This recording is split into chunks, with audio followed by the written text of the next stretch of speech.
Hi, I'm Julie Entwistle, and you're watching OTV, where we provide solutions for living. In this episode, I'm going to talk to you about some of the proven ways we can stay sharp as we age. Our brains are made of billions of neurons which interact with each other to complete specific tasks. Signals are sent from one neuron to another along neural pathways, and these determine our thoughts, emotions, insights, and so much more. Each task relies on a different neural pathway, so the pathway for reading a book, for example, is different than the pathway for putting on our shirt. The more we use a pathway, the stronger the connection becomes. These neurons have the ability to physically change themselves when faced with new and difficult experiences. This ability is called neuroplasticity.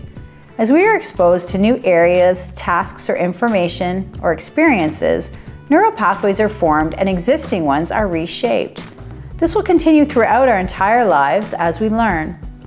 As we have experienced through practicing a musical instrument, memorizing our shopping list, or recalling a friend's phone number, if we consciously focus and train our brains in a certain area, they will become faster and more efficient at performing those tasks.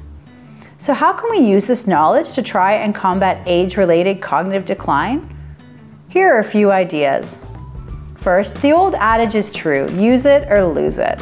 Like the atrophy you would see in your leg muscles if you stop walking, your brain will respond the same if you reduce your engagement in cognitive activities. Staying sharp requires you to find interesting or new things to do with your brain.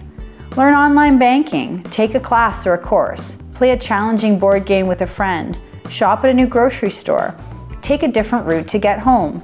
All of these simple things will challenge your brain to keep its connections and networks firing on all cylinders. Second, while there are many forms of online cognitive training, the important thing to remember is that the best use of your brain is just doing things, anything.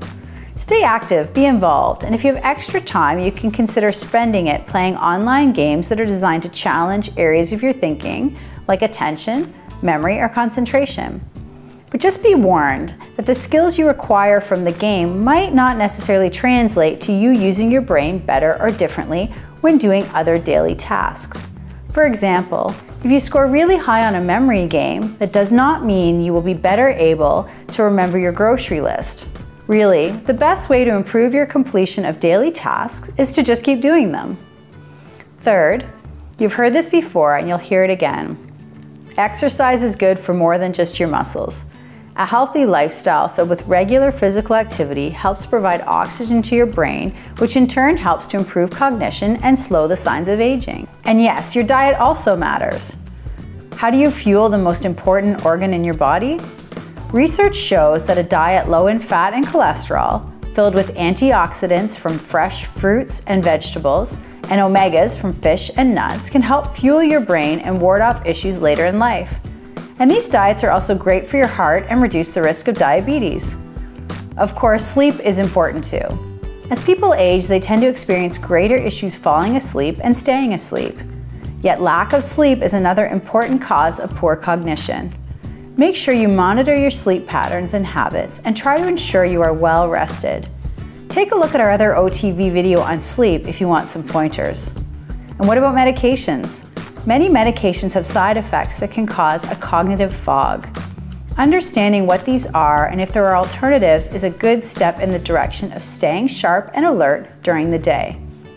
Lastly, stay social. Keeping an active social life in your senior years is very important for your overall health, including your brain. If you're looking for activities to engage in, check with your local library or senior center to find a group with activities you can join. Many of these are available during the day and are inexpensive or free. In the end, remember that each person, each environment requires a unique solution to any given problem. Seek the services of an occupational therapist if you have a functional problem to solve. Well, that concludes this episode of OTV. Remember, OTs know stuff.